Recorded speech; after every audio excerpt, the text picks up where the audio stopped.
Vamos falar sobre um batismo que une a Cristo. Quase todos os grupos cristãos, excluindo aqueles que batizam crianças, fazem 5 declarações equivocadas sobre o batismo. A primeira declaração que fazem é que o batismo é um passo de obediência. Segunda, que o batismo é uma exteriorização do que já aconteceu no coração. Terceiro, o batismo é uma declaração pública de fé. Quarto, a água não é nada, não é mais do que um símbolo.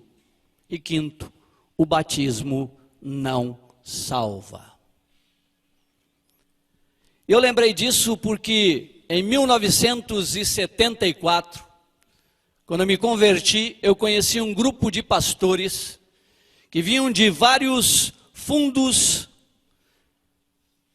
teológicos, tinham metodistas, anglicanos, presbiterianos renovados, batistas fundamentalistas, pentecostais, assembleiano, luterano, e esses homens começaram a ser movidos pelo Espírito Santo de Deus, a se quebrarem na presença de Deus. Alguns deles eram diretor de seminário, eram professores de seminário,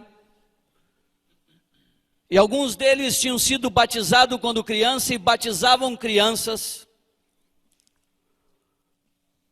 E eles começaram a entender que tinham que deixar para trás todas as suas tradições e contemplarem a verdade simples da Escritura. E esses homens, à luz da palavra do Senhor, iluminados pelo Espírito Santo, começaram a revisar sobre o batismo e começaram a perceber que havia um equívoco grande no entendimento de alguns deles. E me impressiona a atitude desses homens, alguns com 22 anos de ministério, ao contemplarem o que estava aqui, algo que eles nunca tinham visto. Leram, mas não viram. Porque a tradição, amados, é uma coisa tão forte, tão violenta, que quando você lê a Escritura, você lê com a ótica da tradição. E você não consegue enxergar a verdade, porque você coloca a verdade dentro do teu entendimento. Mas esses homens tiveram a coragem de romper e num momento disseram: eu preciso ser batizado. E foram para uma chácara. Vários pastores. E quem batiza quem? Como é que faz? Quem que vai batizar? Tinha uma piscina e eles entraram dentro da piscina, todos eles disseram: quem que vai batizar quem? Aí tinha um assembleiano e disse: bom, eu posso começar a batizar. E ele era o menorzinho de todos. 1,63 m, mais ou menos. Ficava com água por aqui assim. E ele batizou um, o outro batizou o outro, batizaram o outro, e o outro veio e batizou um, e foram sendo batizados, e havia uma glória, havia uma alegria, havia um êxtase neles. E de repente, eles olham para o fundo da piscina, e um está mergulhado e morto.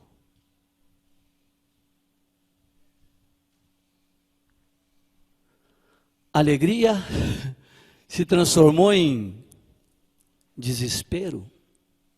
E quando tiram, este amado pastor, que estava no fundo da piscina, morto. O nome dele era Lauro Borba, pai de Zoé, que está aqui conosco. E levam ele para dentro da casa. Imagina a repercussão desse fato no meio evangélico. Viram só o que foram fazer? E começaram a clamar e orar ao Senhor, e tiraram e colocaram o espelho, não tinha respiração, não tinha pulso, e estava roxo, e eles ali clamando, e alguns desesperados, e um homem de Deus, um homem se levantou num momento de Deus, e disse: o Senhor soprou o fôlego de vida em Adão, e disse: alma vivente, vamos soprar o fôlego de vida nesse amado, e Deus vai dar vida, vai devolver a vida para ele. E chegou sobre ele e disse: eu sopro o fôlego de vida, e soprou sobre ele, e a vida voltou a ele, e foi uma festa tremenda de regozijo. E esses homens, naquele momento, eles entenderam que o batismo não é um símbolo. O batismo não é algo para declarar algo que já aconteceu. Vamos ver por que não é um símbolo. Vamos ver na Escritura o que a Escritura fala a respeito do batismo em Cristo Jesus. Comecemos pelo que o Senhor Jesus disse. Jesus em Mateus 28, 18 a 20 diz: toda autoridade me foi dada nos céus e na terra. Ide, portanto, e fazei discípulos de todas as nações, batizando-os em nome do Pai, do Filho e do Espírito Santo, e ensinando-os a guardar todas as coisas que eu vos tenho ordenado, e eis que estou convosco todos os dias, até a consumação dos séculos. Essa é uma declaração daquele que tem toda a autoridade. Ele diz: ide e fazei discípulos, como? Batizando-os. E a igreja trocou a ordem de Jesus de ir para batizar por levanta a mão e vem à frente. Se você quer aceitar Jesus, levanta a mão e vem à frente. E você levanta a mão e vem à frente, faz uma oração e você é salvo. Jesus disse: ide e fazei discípulos, como? Batizando-os. Trocaram a ordem do Senhor. Em Marcos 16, 16, Jesus disse: quem crer e for batizado será salvo. Quem, porém, não crer será condenado. Aí, os católicos praticam, sabe como isso? Quem for batizado será salvo, um dia crerá. E os evangélicos praticam assim: quem crer será salvo, e um dia será batizado. Mas Jesus disse: quem crer e for batizado será salvo. Essa é a palavra do Senhor. Simples. Tem algo tremendo aqui que não está aclarado na declaração do Senhor. O Senhor apenas dá uma ordem, estabelece uma sequência, mas Ele não explica o motivo aqui, porque quem explica os motivos de ser imediatamente do batismo ter um significado espiritual são os apóstolos, que tiveram a revelação e a compreensão deste fato. Em Atos 2:32, logo depois que o Senhor é elevado às alturas, que o Espírito Santo é derramado, que eles ficam cheios do Espírito Santo, que eles cria um tremendo tumulto na cidade de Jerusalém, que homens se aproximam para ver o que está acontecendo. Depois de Pedro explicar tudo, ele faz uma declaração. Perguntam para ele: que fazer, pois? E Pedro diz: arrependei-vos, e cada um de vós seja batizado em nome de Jesus Cristo, para o quê? Para a remissão dos vossos pecados. E recebereis o dom do Espírito Santo. Aqui ele fala de duas coisas, fala de arrependimento e batismo para a remissão dos pecados. Posso dizer que não vai haver remissão de pecados se não houver arrependimento e batismo, porque ele diz: arrependei-vos e cada um de vós seja batizado em nome de Jesus Cristo para a remissão dos vossos pecados.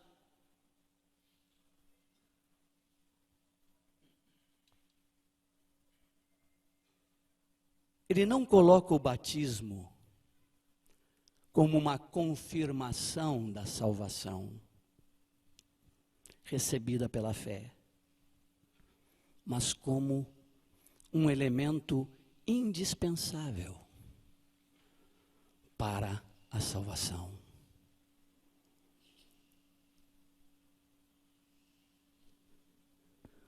Paulo, em Romanos 6, 3 a 4, diz assim, ele vem explicando uma série de coisas e chega no capítulo 6 e diz assim: ou porventura ignorais que todos nós que fomos batizados em Cristo Jesus, fomos batizados na sua morte?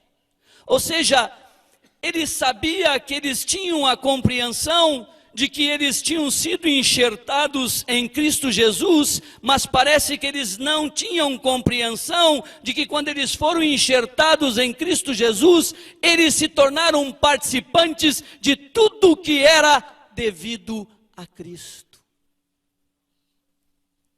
Então ele pergunta: porventura ignorais? Porventura vocês não sabem que todos nós que fomos batizados em Cristo, fomos batizados na sua morte? Fomos, pois, sepultados com Ele na morte pelo batismo. Para quê? Para que, como Cristo foi ressuscitado dentre os mortos, pela glória do Pai, assim também andemos nós em novidade de vida. Ser incluído na morte, fazer parte da ressurreição, passa pelo batismo.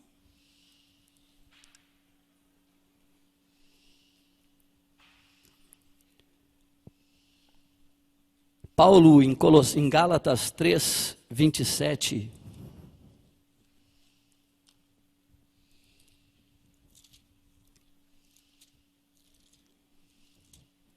diz assim: porque todos quantos fostes batizados em Cristo Jesus, de Cristo vos revestistes. Porque todos quantos fostes batizados em Cristo, de Cristo vos revestistes. Tremenda verdade. Para se revestir de Cristo tem que ser batizado.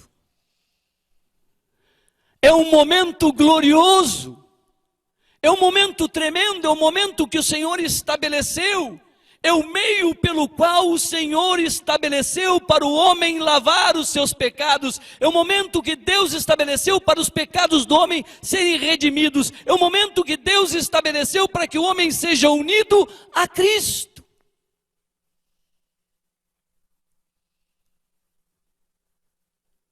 Não é um simbolismo.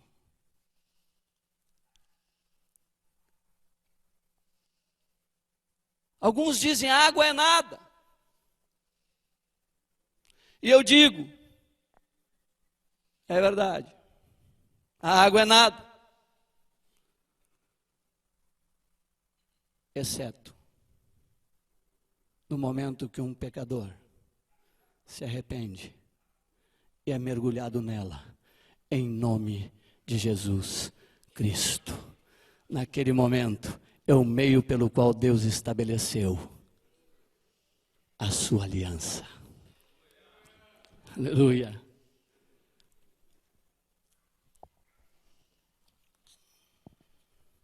Em 1 Pedro 3, 21, tem uma declaração que é terrível e que quase ninguém gosta de ler,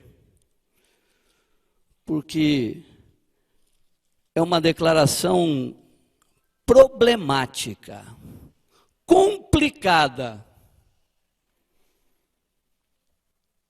porque em 1 Pedro 3, 21, o apóstolo inspirado pelo Espírito Santo vem explicando algumas coisas e diz assim, fala um pouco antes sobre Noé,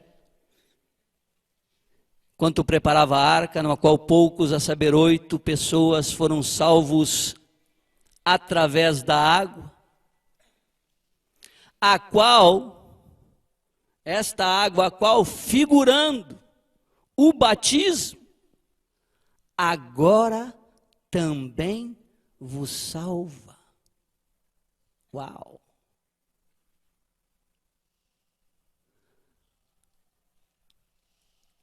É uma declaração que termina com qualquer possibilidade de alguém não entender a profundidade e o momento espiritual que acontece no batismo.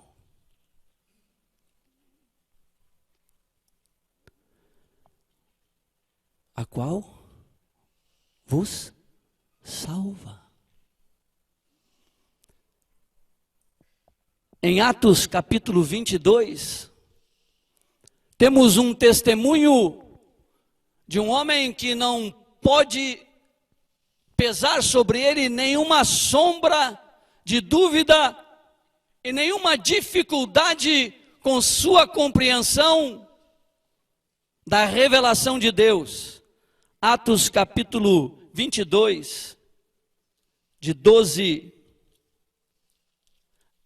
a 16, Paulo, o apóstolo, aonde temos mais cartas escritas, aonde estabeleceu a doutrina com clareza, onde trouxe clareza da revelação da pessoa de Cristo. Este homem dá testemunho do que aconteceu com ele. Podemos crer que algo passou aqui sobrenatural. Ele diz no versículo 12, um homem chamado Ananias, piedoso conforme a lei, tendo bom testemunho de todos os judeus que ali moravam, veio procurar-me e pondo-se junto a mim disse, Saulo, irmão, recebe novamente a vista. Nessa mesma hora recobrei a vista e olhei para ele. Então ele disse, o Deus de nossos pais de antemão te escolheu para conheceres a sua vontade, veres o justo e ouvires uma voz da sua própria boca. Por quê? Porque terás de ser sua testemunha diante de todos os homens das coisas que tens visto e ouvido. E agora, por que te demoras? Levanta-te, recebe o batismo e lava os teus pecados, invocando o nome dele.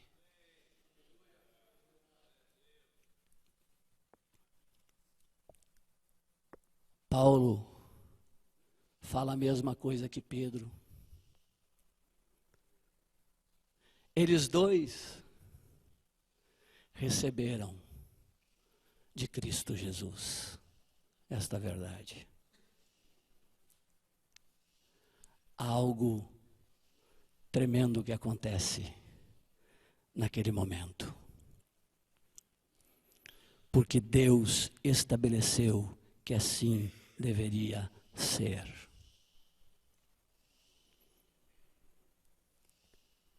E se nós vamos recorrer à Escritura, nós vamos ver claramente que a igreja, no princípio, ela não perdia tempo para batizar imediatamente, não tinha cursinho de batismo, não tinha vamos ver se vai dar certo ou não, vamos experimentar, vamos ver se ele vai manifestar alguma vida, para então nós termos mais segurança de baixar as águas.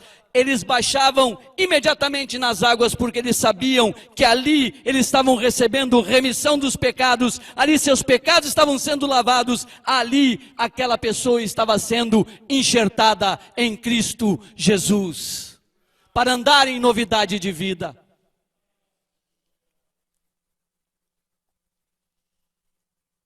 Em Atos 2, 38 a 41, diz que batizaram quase 3.000 no mesmo dia. Eu fico pensando quanto tempo levou. Uma fila de 3.000 pessoas. Bom, talvez eles se dividiram em 12. E disseram uma fila para esse, uma fila para aquele, uma fila para aquele outro. E quanto tempo eles ficaram ali? Quanta alegria, quanto regozijo à beira daquele rio. Que festa! Aquela multidão enxertada em Cristo Jesus, e cada alma saía cheia de temor, de graça, porque contemplou o Santo.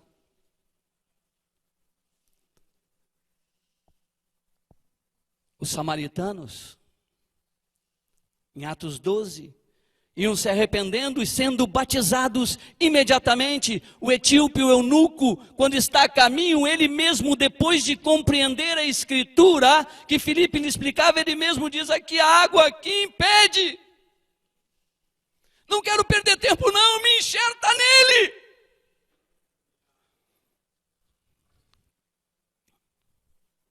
Depois, o próprio Paulo, depois Cornélio e a família, e ali Deus teve que interferir sobrenaturalmente, porque Pedro não iria fazer.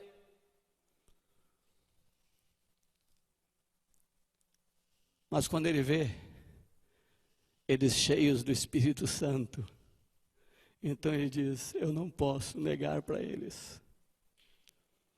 Tem que ser agora. Ele vai e batiza Cornélio e toda a sua casa. Imediatamente. Depois temos Lídia e sua família em Atos 16, de 13 a 15. Imediatamente depois que se arrepende e crê, é batizada. O carcereiro e a família me chama mais atenção em Atos 16, de 30 a 34. Porque eles estavam machucados.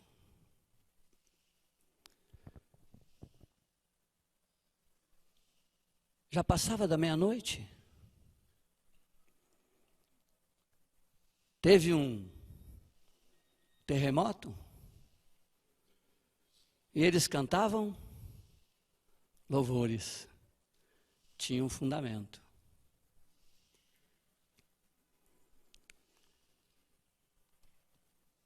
E a palavra diz que naquela mesma hora, e eu fiquei, quando eu li, eu digo: por que não esperou amanhecer? Por que tinha que ser na mesma hora? Tem algo, amados, que os apóstolos entendiam, tem algo que os apóstolos receberam da parte do Senhor, que levava eles a serem imediatamente, na mesma hora.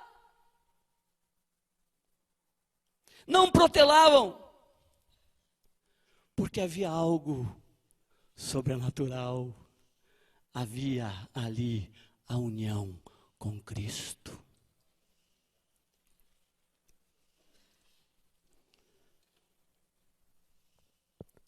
Atos 18:8, Crispo e outros. Atos 19, de 4 a 5, os 12 de Éfeso. Todos imediatamente. Queridos, que o Senhor nos ajude a que esta verdade nunca se perca de nosso coração. Que nós não venhamos com o tempo a ficarmos preguiçosos e a protelarmos a alegria de alguém ser enxertado em Cristo Jesus. Imediatamente.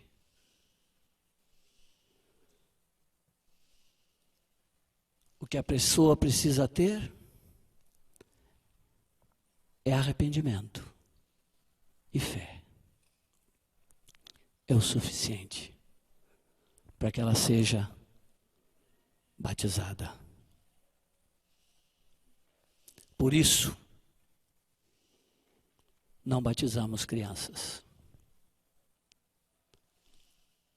Mas alguém que tenha consciência, se arrependa e creia no Filho de Deus. Amém? Que o Senhor nos dê graça para que esta verdade seja vida em cada um de nós. Senhor, ajuda-nos a manter isto vivo em nossos corações. A revelação. Senhor, que nós venhamos a continuar contemplando tantas vidas que virão, Senhor, e serão enxertadas em Ti, e a transformação que irá acontecer. Que nós continuemos, Senhor, com alegria de irmos. Quantas vezes, Pai, descendo aquele barranco lá, descendo pelo meio das pedras, nós íamos cantando, nós íamos regozijando,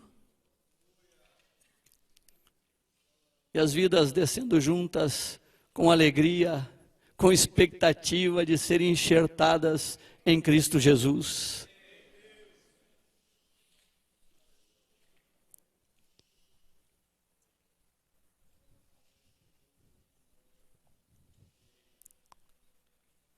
Mantém-nos firmes, Senhor, nas verdades aprendidas e intensos nelas, em nome de Jesus. Em nome de Jesus. Amém, Senhor.